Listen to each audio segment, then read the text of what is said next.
So within 4 weeks, we got 17 properties. In 4 weeks, you got 17? In 4 weeks, yeah.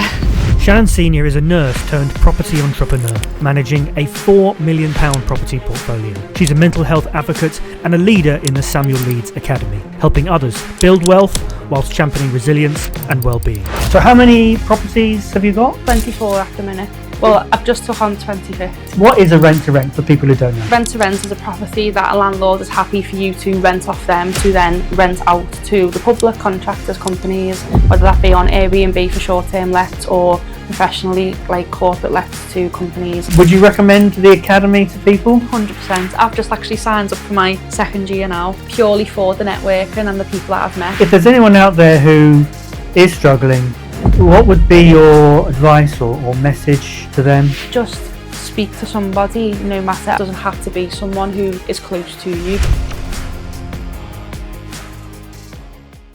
So tell us a little bit about what you're doing. So over the last 4 months, touching 5 months now, we've acquired 24 units on rent-to-rent. And we work with multiple different landlords, and we do work with some landlords that have got multiple blocks as well, that lease their properties to us on a rent-to-rent basis that we then use for Airbnb, service accommodation and contractors. It originally started when I wanted to house nurses and doctors from being a nurse myself. Right. That was something that I was interested in. So kind of spoke to accommodation people at hospitals and said, what can we do to help? A lot of them were closed off from using outside sources and only wanted to use their actual teams within the hospital to house, students and international nurse recruits. And then I actually took on a rent-to-rent from a landlord next to a hospital that was constantly getting filled with international nurses. I then was able to find the source of them bookings, and then now just I house them in that particular area on a regular basis. So you became their go-to person by digging a little bit into your bookings. And now we work with multiple different companies and agencies who house international, not just nurses, international doctors as well, coming from all over Europe, India, Philippines, coming over just to sit exams and then go back home awaiting results, or have passed exams and are coming over looking for short-term lets until they settle in the area and find somewhere more long-term to stay. So how many properties have you got? We've got 24 at the minute. Well, I've just took on 25th. Right, and is this HMOs or? All service accommodation. So not HMOs, like, yeah. Okay, so, and 25? 25 as of tomorrow, yeah. As of tomorrow. And then how long have you been, when did you get your first one? The 10th of February. And it's July now? It's July now, the 3rd, 4th of July? Yeah. So that's February, March, April, May, June, July. 5 months. Yeah. You've got 25 properties. That's 5 a month. Yeah, we worked quick. Yeah. So can I ask how much you making in a month? So we profit on average 15,000 a month, but we are expected for this month to exceed that amount. July looks like it's going to be our best month so far. Yeah. And I actually sold my first deal. Last week, so that's awesome. And you got the 25th one coming online. And we've got the 25th one, which will break even at 25% occupancy, and at 50% occupancy, will make 11 grand profit a month.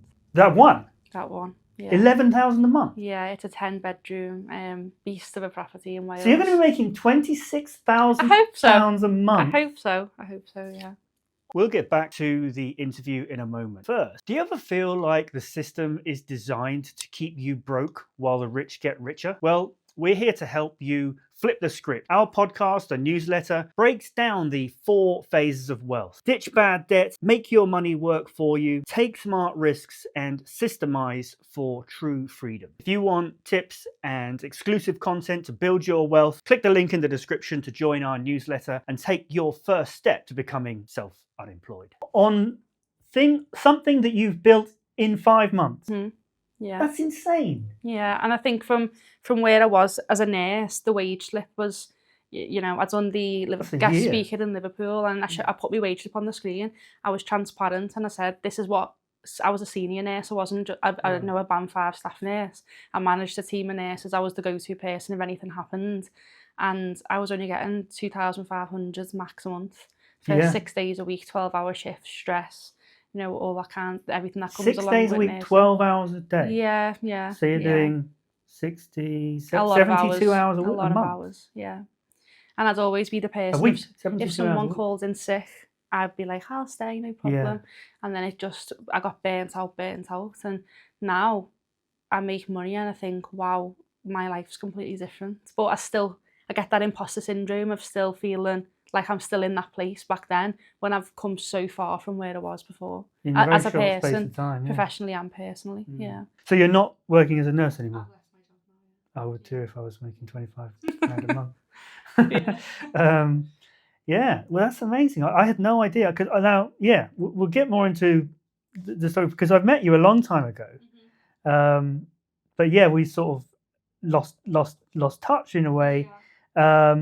But we'll come back to that. Yeah. So let's stick with what you're doing now and the rent to rent. So what is a rent to rent for people who don't know? So what we do as a rent to rent is a property that a landlord is happy for you to rent off them to then rent out to the public, contractors, companies, whether that be on Airbnb for short-term lets or professionally like corporate lets to companies and nurses that I do.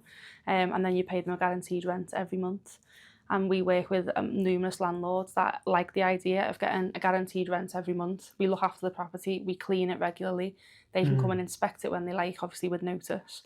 We do minor maintenance problems and we have good relationships with them and we just take on more and more. We don't say no, we just say yes. But it can be, a lot of people are sold the rent to rent dream. They think it's going to be easy, and you've made it look easy, but it's not, is it? No. And I think because with my past life of being a trauma nurse and a trauma nurse manager, having that pressure and being under constant stress in the workplace, I'm used to that, you know, pressured environment, and I handle that very well. And I think that's helped me a lot, you know, dealing with difficult landlords. I deal with difficult patients and difficult family members on a daily basis, so I know kind of how to work around them, and we get trained on what to say and how to handle objections in a clinical perspective. So do you think that some of the training you got as a nurse has been helpful? 100%. Yeah. So we kind of do a training called Sage and Thyme as a nurse. Sage and Thyme, as in like the herbs. And it's a kind of communication course that when you're dealing as a manager with difficult relatives specifically, so if you've got a patient and their relatives are not happy, when you have that conversation with them, usually they're up there and you need to bring them back down to have that conversation. It's about trying to de-escalate that situation and kind of, instead of saying this is what we're going to do, can't turn it around and say what would you like to do, and listen to what their options are, but still manipulate to the outcome that you want at the end, which is in the best patient of the interest in that scenario, but then the best interest of the business in this scenario. And I think when I speak to landlords and they go, oh, I don't know, and we say we can offer guaranteed rent, we can offer maintenance, we can offer this and this, and they're still unsure, and you say, okay, well, what would you like for us to offer you? What would be your ideal situation? And then let them talk, and then you know, you can pick bits out, and then you come to an agreement after that. Yeah, because I, as someone who's seen both sides, you know, the landlord, and I can see why it's attractive to as a landlord to rent to a company who's going to do service accommodation. I don't understand the objections, but I know that they are there because I know that most landlords don't know what we know, and it's the gap in knowledge I find. It's the scared of what they don't know. And I think if you come across confident and you articulate well what you're going to do and propose, this is what we do, and also you've got case studies and you've got your business and people can vouch for, you've got testimonials, etc. It becomes a lot then easier to say, you know, it's okay if we agree to disagree. We can walk away from this without the deal. That's still okay. And when they then know that you're not desperate, or you know, you're still okay to walk away in a friendly manner, then they kind of go, well, actually, they're not kind of chasing it, so we'll see what we can do and work a deal out. And that's pretty much what happens with my JV that I've just took on now with another academy member for our little mini hotel in Wales. We didn't force it. We kind of said, well, listen, I've got 24. I'm not in a rush to get another one. If this works for us, great. If we can agree to agree, brilliant. If we agree to disagree, also brilliant. We've networked, we've met each other, we might work again in the future. I look forward to hearing from you. So your JV partner, do they own it? No, so they're also in the academy. They do BRRs predominantly. They've got a big portfolio of BRR properties, and they buy properties, and at the minute just use it for AST purposes. I'm now working with them to support them in service accommodation. But I just come across this big building in Wales and thought that screaming, something in my head was saying, you need to take this. But I didn't know what it was, because it needed a little bit of work to it, and that's not kind of my type of thing. The properties I've always took on have been furnished and in good condition. So is this going to be another rent to rent? Or are you buying? It's another rent to rent. Yeah. So the agreement with the JV partner was they put the majority of the money in. I was also put part of the money in as well, and then I use my knowledge to support the project and also teach them about service accommodation. And so far, touch wood, it's going really well. So we get the keys tomorrow. Everything's been ordered. 100% occupancy will make 23,500. So I'm hoping for 100% occupancy. How big is this place? It's 10 bedrooms. Right. It's got a basement apartment underneath. Oh, okay, so it's more than one. So it's unit. more than one unit, yeah. So it's a hotel at the top, 8 rooms, and then it's got the kind of separate apartments underneath that you can rent out separately as well. So it will be a kind of apart hotel where people self-check in. There's no front desk or reception. There's a lobby at the front, but we've decided to have it unmanned because we've systemised it where we have smart locks and we can change the codes from our phones wherever we may be. Yeah, and then you have cleaners go in every. I mean, I guess with that many rooms, you probably have someone there pretty much full time. Yeah, I mean, we'll have now, since I've opened as many rent-to-rent as I've got now, we've actually opened a cleaning company because we were paying that many cleaners. We thought, what are we doing? I thought of doing that. So we said to our girls, would you like to work for us, but also work, predominantly was advertised to academy members only on their service accommodation. Yeah. And we just kind of went from there and then started offering domestic cleans within our local area and just built it up. Because you're based in Liverpool, right? Yeah. So are most of your properties in Liverpool? They're all in Liverpool, apart from this one in Wales. So how's that going to work with you not being in the area? So we've got, at the minute, trying to build our power team around the Wales area. We've got a few academy members that we know quite well who work and live in that area, who can be on hand to be called out if needed. We've also, in terms of fire alarms, we've got kind of a chip that goes into the fire alarm system. If that goes off, it will alert a company who will then ring me or my JV partner and say the fire alarm's going off. It's about a 50-minute drive from where I am. So if need be, we can attend. Yeah, it's not too far. But we will be looking for kind of on-call handymen, gas, electricians, etc. to be available if need be in the area. And then our cleaning team will go down. We'll just send a team in a van when from we need Liverpool. To go. Yeah. Okay. Yeah. So we've got quite a few pairs of girls, so we'll say you're doing Liverpool today, you're off to Wales, have a nice time by the beach. I guess, if you've got 20, 25 units, there's always going to be, every day there's going to be something that needs to be done there. Yeah, definitely. And some days there might be a lot. Some days it could be a whole day's work. Some days there's a lot of work to do. Some days there's actually none. Some days we'll have no check-ins because they're either full or they're going to undergo maintenance, etc. So it just depends on the day, really. Yeah, because you kind of get the majority of bookings are either like 5-day week, or the weekend, or a long weekend, something like that. So you rarely get people like checking out. I mean, I'm saying this from very limited experience with my SA, which is only going 2 months, but. Yeah, you never get people checking out on a Tuesday or a Wednesday, but sometimes on Thursday or Friday, and then you sometimes get people checking in on a Friday and checking out on a Monday or on a Sunday. So. We get the odd person, odd ones in the city centre are more tourist based, so you might get maybe Monday to Wednesday or something like that, but not very often. And then with them, because they are tourist based, they're usually a week long booking because they're coming from different cities and coming to visit and explore. So you're doing all the management yourself, right? Yeah. And a lot of people ask me, how do you do it? It must be so hard work. But like we've just discussed, it's not 24 check-ins, 24 check-outs every single day. No. I don't use a channel manager. I do it all myself. I log on. Yeah, I log on to every app that I've got. So check in, check out. Are you on multiple platforms though? So at the moment, predominantly on Airbnb and Booking.com, on a few other things like HomeAway and relocation websites. But if there's a booking on there, it will come directly to my email, so I'll know about it.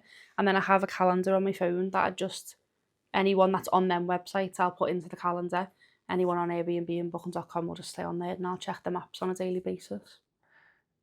So you are at more risk of getting double bookings. No, I am and I'm not, because I sync the calendars together. So there's an option on booking.com and Airbnb, and also home away and relocation. They're quite good. You can link the calendars, so you'll get like a URL that you'll put into Airbnb. Airbnb will give you a URL back that you'll then put into that website. So you can link them directly without directly. a channel manager. Yeah, and then you save on the commission of having a channel manager also. Yeah, interesting. So you're keeping more of that money for yourself. Yeah, because if you put a channel manager through Airbnb, your commission goes from 3 to 15%. But if you just link a calendar to booking.com, your commission stays at 3%. Say that again. So on Airbnb, if you're not connected to a channel manager, your commission as a host is 3% on your bookings. Okay. But if you connect to a channel manager, like Uplisting, for example, they'll then charge you 15% commission because you're using a channel manager. I don't know the reason why, but that's what happens. So if you just link the calendars and not link it to a channel manager per se, your commission will stay at 3%. So even though I'm linked to all different platforms via the link, not the channel manager, I'm staying as low as possible on commission. I'm hoping to get sponsored by a channel manager for the podcast, so I might have to cut this section out. Yeah, you might have to. Basically keep putting them out of a job. Yeah. Anyway, okay, that's amazing. So, yeah. So what's next? I mean, is there a limit to how many you can get, or are you just going to keep getting more and more? I think at the minute, so when I got to 24, I thought, right, okay, that's enough deals now within a short amount of time. I've still got a lot to learn. I'm still quite new, really, in the property space. Still quite, I'm quite humble and say there's a lot of things I don't know. I learn quite quick, and there's a lot of things I can still learn from other people. So I wanted to try and focus on BRRs and try and do BRR to SA. Yeah. But then this hotel come up in Wales, and I thought, let me just run the numbers on this and see. I managed to negotiate the rent down by £400, and had a bit of back and forth with the landlords and said, you know, these are she says you'll get business rates on your bills and your council tax because you're a business, and I said, but that property needs to be running with that business for at least 2 years, especially in Liverpool it does, before you can start claiming business council tax, for example. So that's not the case in this situation. So I need a lower rent, and I will take it off you today. And we ended up agreeing, and we pick the keys up tomorrow. Yeah, so we're hoping over the weekend. I've ordered everything for it to be staged. As I say, I've never had to stage a property. I've staged a little bit, but not beds, tables, everything. So this is the first time I've set it up all from scratch, and everything will be delivered tomorrow. And then after I've left the dinner, I'll go straight to Wales and start doing flat pack, I suppose. Yeah. So, I mean, some people watching this we might be speaking foreign language to many people watching this. So, BRR. We mentioned BRR. That stands for buy, refurbish, rent, and refinance. So and then you would then rent the property as a service accommodation, which means Airbnb and booking.com and things, where you can get much higher rent, but you have obviously a high turnover of guests, not tenants. And the advantage of that is doing BRR. I mean, is that you would then own the property and not have to pay rent to a landlord. And then you also have the capital appreciation of the property, and more control over it. Yeah, and we here on the academy we talk about fast pound and slow pound, and so rent to rent is kind of a fast pound strategy where you don't need so much to invest, and you can get quite a lot of money as you're doing. But then BRR is considered slow pound. But if you can do the two together and get fast and slow pounds on the same property, that's like the best. Definitely, that's the best way to go. I believe, Yeah. I've got one essay, and I'm doing a rent. I'm staging a rent to rent essay now. But my main strategy is BRR and the houses I bought so far probably wouldn't do so well as SAs, so they're just single lets, like rented out to regular tenants. And people do sort of say, "Oh, tenant, you don't want to rent to tenants on single lets. SA is the way to go." And I do think it has its place. It's because it's a lot more passive. Yeah, it really You don't is. need to stage it, even if you've got a good team, even if you're not managing it yourself, and your managers have got a good team. There's still things you've got to do. Sometimes your cleaner's not going to be able to make it, so you have to step in, or some things will get broken and you'll have to go and replace it. So I think SA it can never be as passive as BRR can be. Well, I mean, a single let can be. So I do think single let still has its place. My JV partner, that's his strategy, BRR to AST. And he's got multiple, and he's making a good amount of money just from the rent that he gets, and he doesn't have to worry about check-ins, check-outs, and that works well for him. But as we mentioned, it's more slow pounds, his refinancing and his monthly profits that he makes, but it's not enough that it will be a substantial amount. Yeah, but then every 3 to 4 months, he's getting a good chunk of money from his refinances. Yeah. So it's got pros and cons on both sides. Yeah, I mean, I think a lot of people who pay rent to a landlord think, oh, they just make loads of money from not doing anything. But actually, if you pay $500 a month in rent, $250 at least is going to a mortgage, and then maybe 50, 60 to management company. So what's that leave? 200, and then things go wrong. Exactly. Yeah. So maintenance, and there's not a huge amount left over. So yeah, the margins are not as what people think, but yeah, I mean, it's not as bad as it was, like when the interest rate spiked. It was I've got one property that I got a mortgage then, and it just about breaks even, really. So yeah, it's really interesting to hear what you've done in such a small amount of time, because like I said, I met you before all of this, and then I hadn't really met you until like a month ago. We didn't really meet again.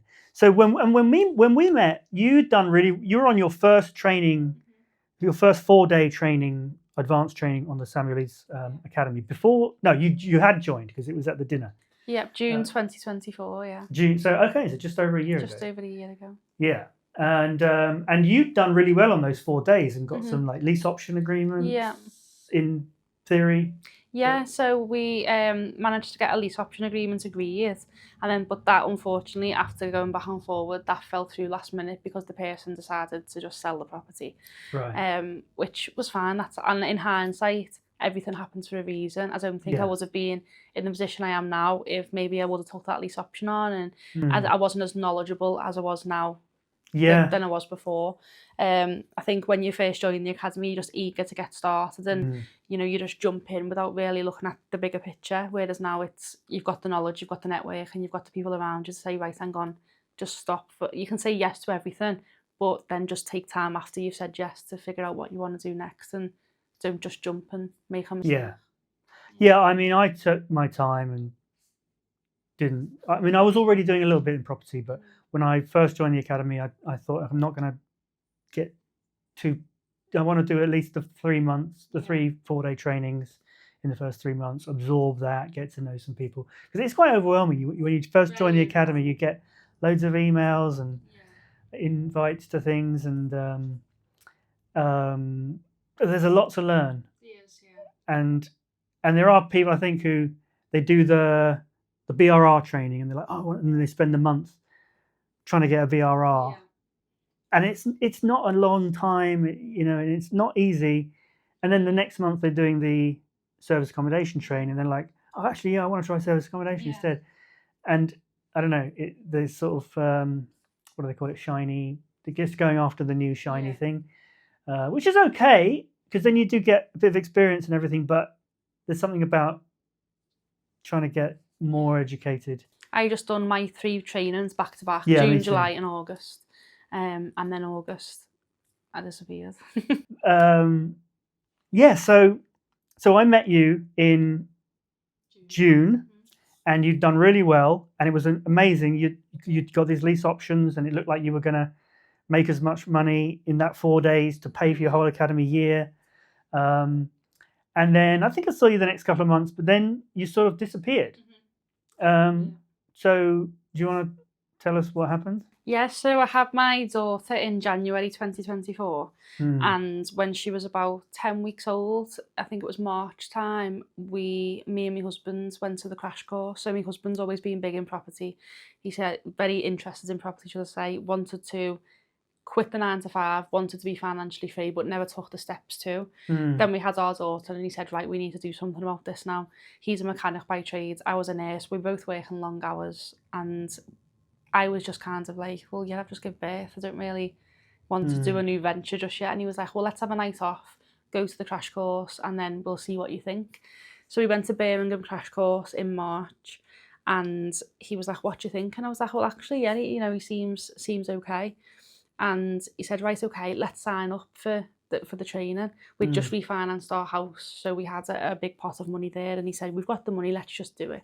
I said, okay. So at the end, where everyone runs to the back, signs up, I went and I just wrote my name down just by habit, just wrote my details. And then it was only after then when I got a phone call and an email to say, what date do you want to book on the training, etc. I said, no, it's not me, it's my husband.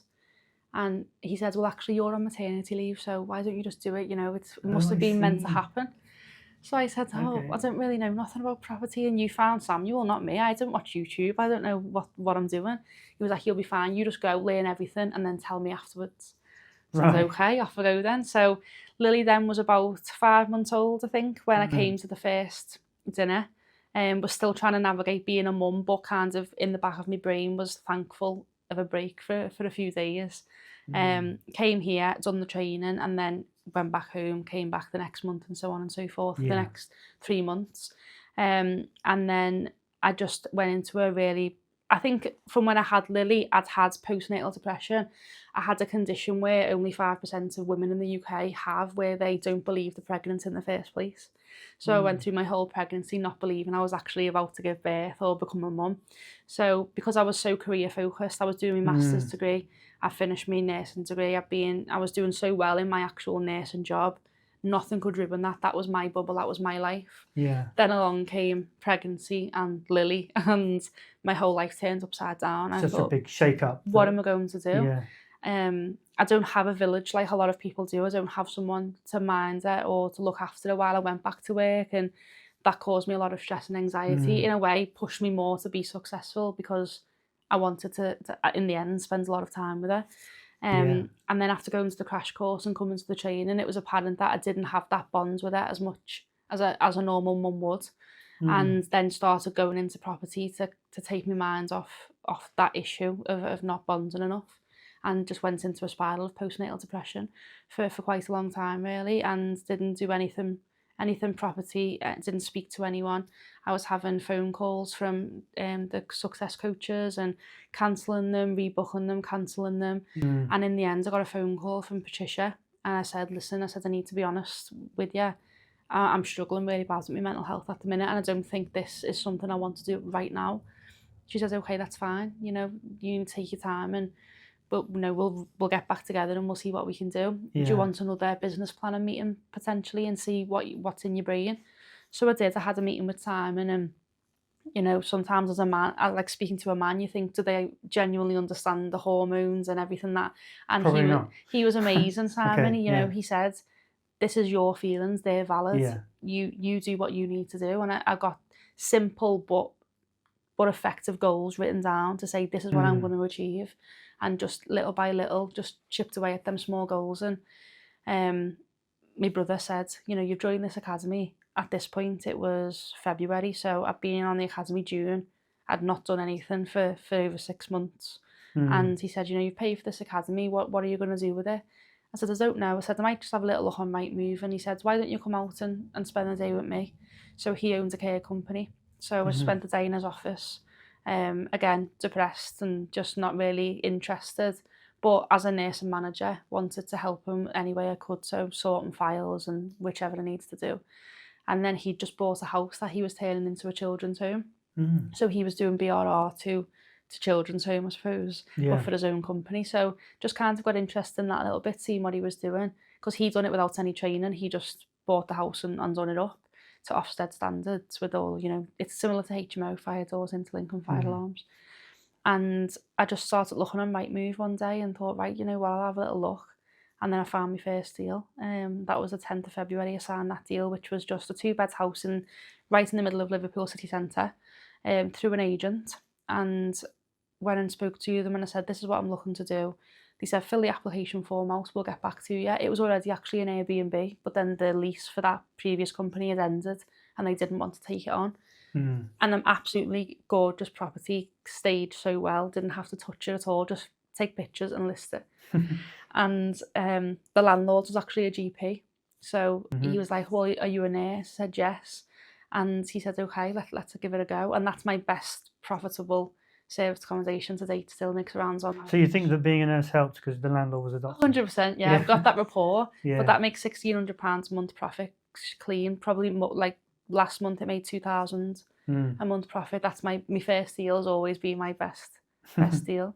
And then it just built from there really. My brother kind of just told everyone what I was wanting to do.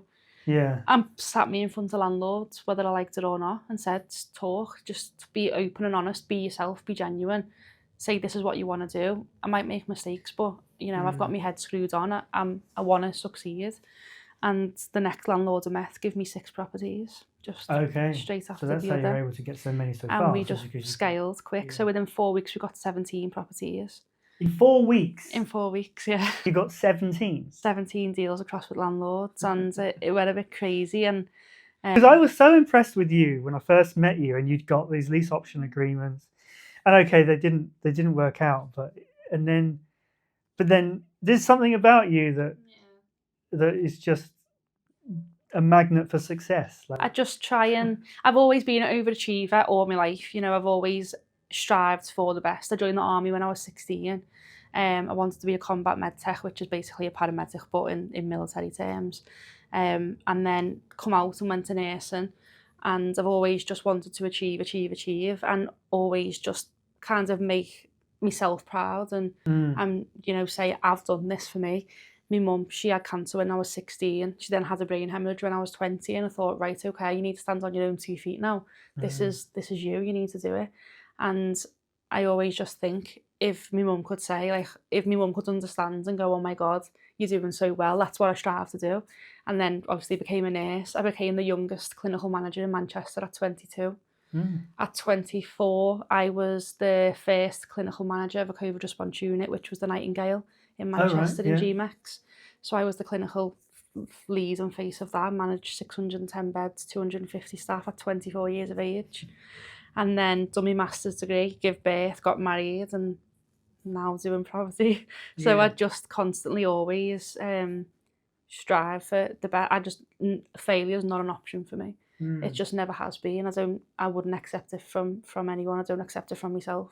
Because I just think, if I could write a book on my life, I think the majority of people would cry, because it's just been issue after issue, barrier after barrier.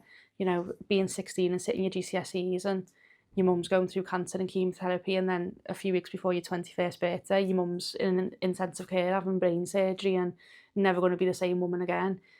I can sit here and go, oh, well, these things have stopped me, but in fact, no, these things have pushed me, because I have to be successful, because I've got no one else who I can rely on. And that's what I want to show my daughter now that I've come out that depression. And property has massively brought me out that depression. It's made me network, it's made me meet people. My old friends and my old, circles, I no longer see, I no longer speak, because the more I'm successful and the more I'm around like-minded people, I then weed out the people who actually are just with me for their own benefits, and people who they're are not just there holding you back. Definitely, they're not there to see you be successful, and that's not who I want to be around. And when Lily grows up, I don't want her to be around them types of people. So I've got to lead by example and show her that You can be successful. I'm from a small little town in Liverpool that no one really knows of, on the outskirts. No one's really successful from there. No one does anything from there. And I just want to show it doesn't matter where you're from, what your background is, no matter how many hurdles you have, you've just got to depend on yourself. And that's why I drive down here every month now since February and show my face. Even if I don't feel like doing it, I still turn up and I still network. And I bet you never regret it when you're driving home. You're like, no, so, I I'm always so glad meet somebody or do something. There's something about being in the room with people who are on the same wavelength that is so energizing. I find. Definitely. And now I'm in a position where I help multiple other Academy members on a daily basis. You know, I wake up in the morning, my WhatsApp is just message after message, questions about service accommodation, Liverpool as an area. You know, I've just this week helped stage someone else's service accommodation for free to help them, to show them this is what I would do. This is your first one. Let me show you. Let me teach you. Yeah. And well, even I reached out to you recently about definitely, and in Liverpool. It's time to give back. Well. You know, properties gave me so much. Yeah. And give me so much freedom now. I've been able to quit my job as a nurse. I've been in the NHS 14 years. That's all I've ever known. And I've been a senior nurse for 6 years. And now financially free and just being able to look after my daughter and come to networking events and just live a good life and not have to worry. Yeah. So it sounds like managing 25 properties is going to be a hell of a lot of work. But have you over time systemized things and got things? Yeah, I mean, systemised, no, because I don't have a channel manager. Okay. But I do every morning. I've got the same routine. It only takes me about 15 minutes. I'll just wake up, check the systems I need to check, the apps and the website, and then I just have everything pre-written on my phone, copy and paste it over to who I need to copy and paste it over to, and then just message the cleaners, this is where you need to go. And that takes 15 minutes? Yeah. 15 minutes a day? I think I've just mastered it. 25 grand a month? Yeah. Well, if I can get 100% occupancy, it might be a lot more than that on the next one, but we'll see what happens. But yeah, I've just systemised it where, you know, the cleaners I've got now are amazing girls and they're my eyes and ears on the floor. So I visit the properties maybe once a month. Yeah. And I'm in Liverpool majority anyway. That's my patch and that's where I want to meet landlords and network. And I'm going to meet other Academy members who are in the same area. So I'm down there anyway. So if I do just pass and no one's in there, I will just pop in and see what's going on. And if there's an issue, the cleaners will come out and sort it. If not, then it's great. And there very rarely is an issue with the new cleaners we've got. They are really good. Can we just swing back a bit to the mental health issues we were talking about? Because so your specific form was like postnatal related, but there's other people that struggle with other types of mental health. I'm very fortunate I haven't really, although I did have one phase when I was working as a teacher where I just sort of lacked. I felt looking back on it, it felt like because I lacked purpose. I was just doing the same thing over and over again. It wasn't really leading anywhere. I didn't really know where I wanted to go. So yeah, I felt like my life had become devoid of purpose for a while, and I felt that was what led to it. But I guess there's different things. It's a complicated thing, isn't it? Depression. It definitely is, and I think my depression magnified when I then went off sick and work, and then started thinking, what shall I do now? Because I couldn't go back to work because I was suicidal and depressed. I couldn't stay at home and look after my daughter because I was suicidal and depressed. But then in the back of my head, I wanted to be a stay-at-home mum and look after her. So I ended up going on the sick and work and not. So how is that? What is that like? I mean, is there just times when you're just not yourself? Yeah, I wasn't myself for a long time. You know, I was emotional. I was snapping at things. I was getting angry very quickly. And, you know, my husband said, Shannon, you need to speak to somebody because, you know, I've noticed you're not the same person. And then I think stepping away from nursing in a sickness capacity also magnified it slightly because I thought, if I'm not a nurse, who am I? It's your identity, isn't it? Because when someone says to me, even now, what do you do? I don't say I'm a property investor or I do this. I'm a nurse. That's first and foremost. That was my passion. That is what I do. And I found it really hard to separate myself personally from nursing because I thought, without being a nurse, who am I? What are my hobbies? What are my likes? What are my dislikes? I don't know what they are, and still to this day now struggle to identify what they could be, because so is it, do you think that the fact that you're successful is because you've always been the sort of high achiever, you've always worked really hard, but could that have also played into the situation that led to the depression? Because if your identity is that you work hard and then you lose that identity in some way, you feel like a failure. You feel like you burn out mentally, because you think, well, if I'm not providing or if I'm not nursing, and how can I fail at being a mum and being a nurse at the same time? And that's what I struggled with. I was 100% nurse and 100% mum, and I couldn't be both. And unfortunately, one had to give, and that had to be work. It couldn't be my daughter. So I really struggled with making that decision, and I went through a lot of therapy sessions on making that decision. Still to this day now, do therapy twice a week on, is that the right decision? Have I made the right decision? I'm making 7-8 times the amount of the money, and I still question, is it the right decision? Should I have left nursing? Because I hang on to that purpose of me as a nurse. But the more I'm around like-minded people in the academy, the more I'm around people who just go, no, Shannon, you're doing well, and I get that validation from people around me. I think maybe my purpose was to be a mum and be, this person that shows her you can do whatever you put your mind to. It doesn't have to be one thing for your whole life. You can change, and you can be successful in multiple avenues of life. You don't have to focus on one. And it was really difficult to come away from that, and only really now, she's 17 months old, only really now I've just started to go, you know what, this is okay. I can go back to nursing. I had to change the negative to a positive. At first I was going, I'm leaving nursing, I'm never going to be a nurse again, I'm going to lose my qualifications, when actually this is only going to boost my life experience. I'm still a nurse on paper, I'm still registered with the NMC, I could go into a hospital now and get a job. That's never going to change. And I had to change that mindset and go, okay, this might just be a venture that you're going to do for the next 5 years. You might go back to nursing at one point. And that helped me kind of settle with the idea of leaving nursing for the time being. But the more I've left, the more things just keep happening, and my life just keeps getting better, and I'm meeting all these amazing people. And I think, everything happens for a reason. And although postnatal depression's a dark place to be, I wouldn't be where I am now without going through that experience, and being able to help other people, especially mums in property who might have young babies or might have older children that are struggling to balance property and parenthood at the same time, because it's very difficult. And it's okay to say, I'm struggling with it. It's okay to say, I can't do 100% in both, because 50% in both is better than nothing. So if there's anyone out there who is struggling, what would be your advice or message to them? I think just speak to somebody, no matter. I mean, I didn't speak to my husband.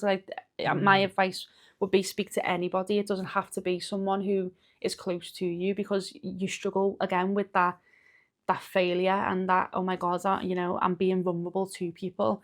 I reached out to my occupational health team in the hospital. I reached out to them and the HR team and said, I'm struggling, I need help. I actually went into work, had a... But you'd stopped working at that point, right? Yeah, so no, I was working at that. Yeah, I was on maternity. I went back after maternity, and then had the shift from hell, and thought, I can't do this no more. So was it going back that sort of it was triggered going the back. worst of it? Yeah, so I went back. I was meant to finish my shift at 3:00 in the afternoon. I ended up getting home for 10:30 at night because the late shift was short. And I'm that person. I will not leave. That's my ward, my team. I stayed, didn't get home till 10:30. Lily wouldn't go to sleep. Crying. I had nothing to eat. I hadn't had a break all day. So was your husband looking after her? So he was looking after her, and then I got home and tried to put her to bed, and she wouldn't sleep. And I just thought, I am not a very good mum. I can't get my own daughter to sleep. I'm not a good nurse. I can't manage a shift no more. What's happened to me? I'm broken, and it just started from there. And that night, I just went really suicidal and thought, I don't want to be here no more. And I actually still got up for work the next day. I didn't go to sleep till 1:00 in the morning because I was just crying all night. 5:00 in the morning that same day, I still got up for work, got dressed, and went to the hospital to start my shift, because that's the type of person I am. And so that's gonna take its toll on you. And then I snapped and I burnt out and I just cried in work and got sent home and never went back. And that was the 17th of December last year. So that was your last day? Yeah, I didn't know at the time. I thought, I'll have a couple of weeks off, see how I go. And never went back. Never went back, which is a shame because I was in that specific area for 5 years.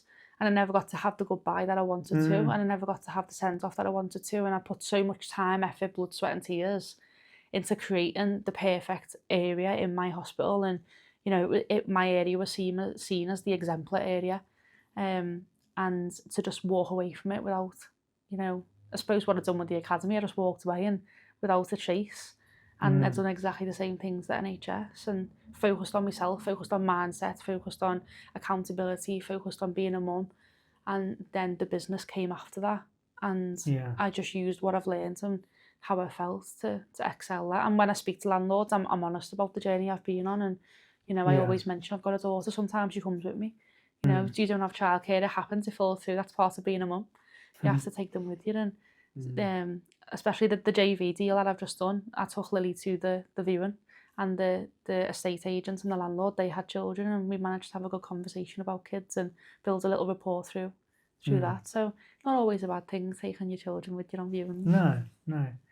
And you're teaching them how to run the business in the future. Definitely. So you mentioned that your brother was helpful and you just inviting you along to just be with him at work, and and he knew he has a big network of people. He knew a lot of people who owned a lot of property but never had a reason to discuss property with them, but just mentioned, my sister is wanting to do property, can she just pick your brains, can you meet her? And then just speaking to them, they were realised I'm just a genuine person. I'm not after anything, I've got no secret agenda.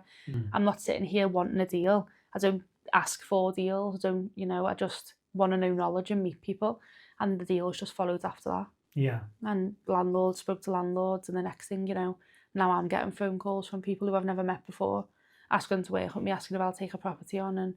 And I'd sold a deal, my first deal last week, which was how did that go? So I'm not a deal source. I'd never bought a deal and never sold a deal. And I had to speak to a few deal sources that I knew had sold quite a lot of deals in the academy to get the experience. I'd done my deal sell and training, I think it was July last year. So that was not in my brain at the time. I got past an off-market property through a nurse who knew. Was this a BRR or? It was a rent-to-rent, and it was in a very small knit area that a lot of other academy members operate in. So I knew it worked well. From doing a bit of due diligence, it was a no-brainer really.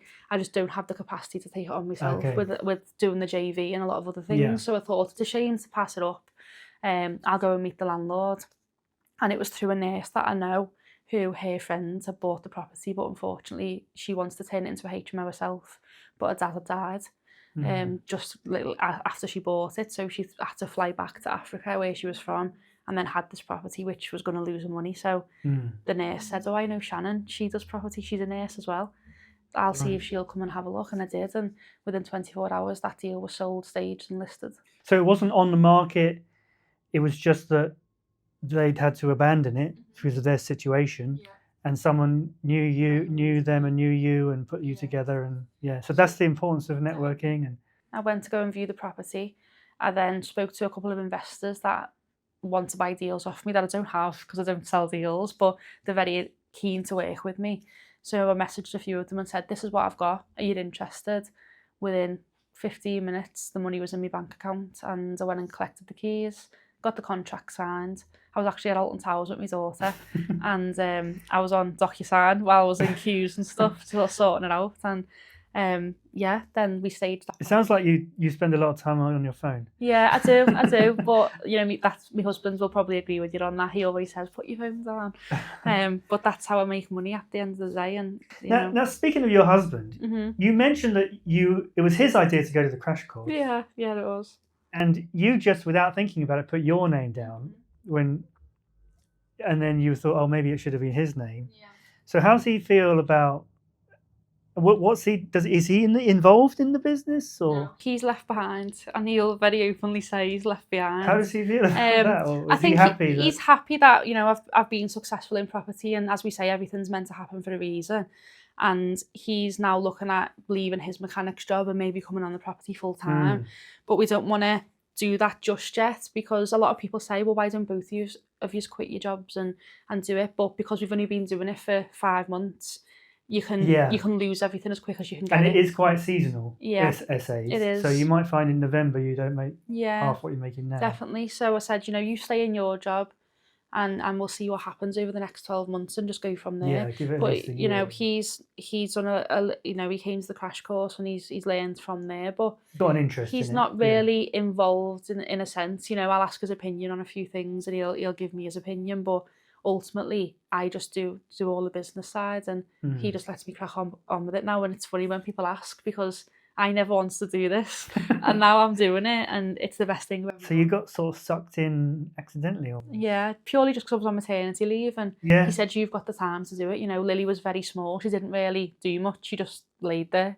So I had the time to be on the laptop and research and do the online And then he training. looked after her when you came to the events. Yeah. So when I come to London, he'd take a week of annual leave. He'd look after Lily for the 5 days, the 4 days, and then when I go back, I'd carry on and take over again. And he's looking after her now? Yeah, he is, yeah. Oh, that's good. Yeah. That's good. Sounds like you've got a good partnership, good team.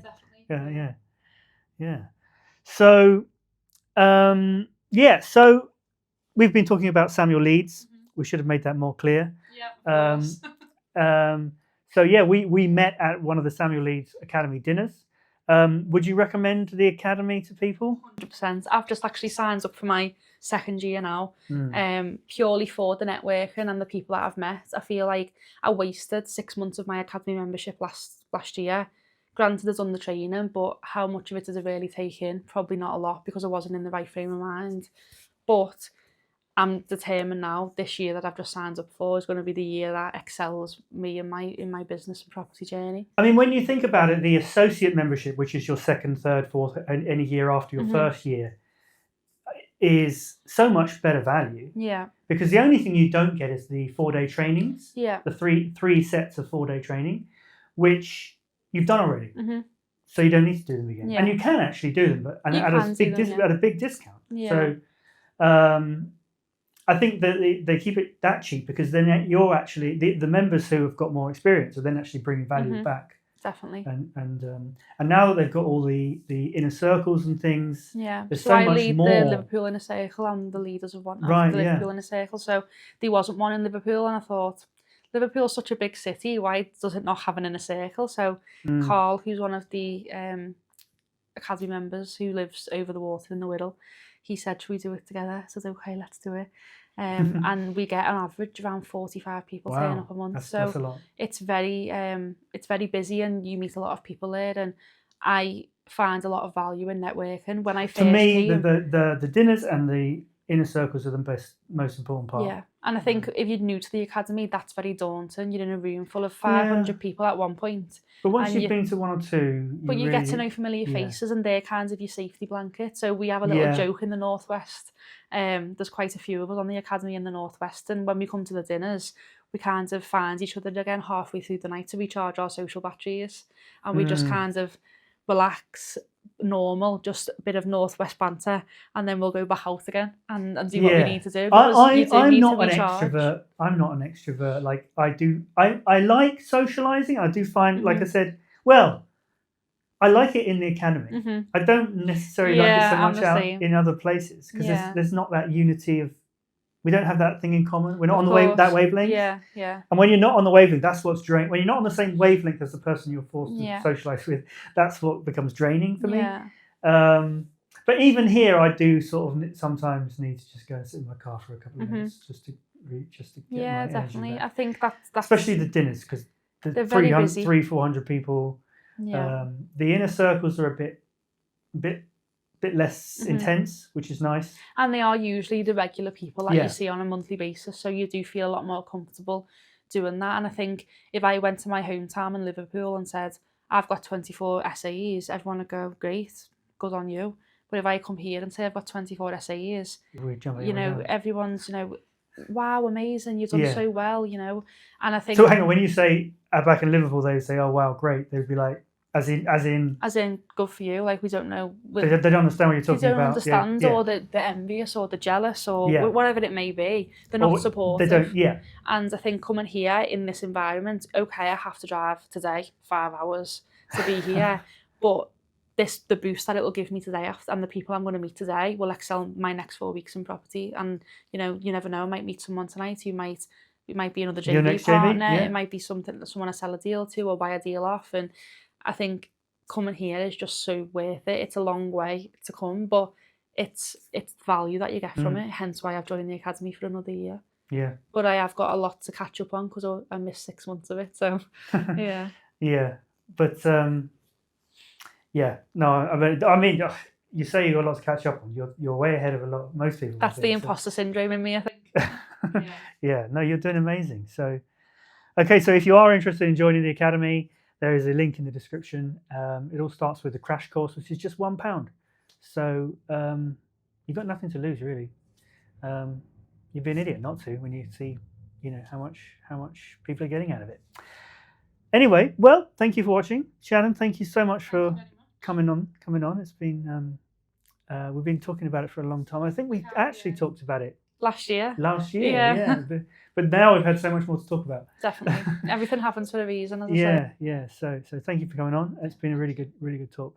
Thank you. Thanks for sticking with us to the end of this episode of the Self Unemployed podcast. The fact that you're still here tells me that you are serious about building wealth, finding a higher purpose for your life, and beating the system that's designed to keep you down. Now take the next step towards financial freedom by clicking the link in the description to join our newsletter if you haven't already, and take your first steps to becoming self-unemployed.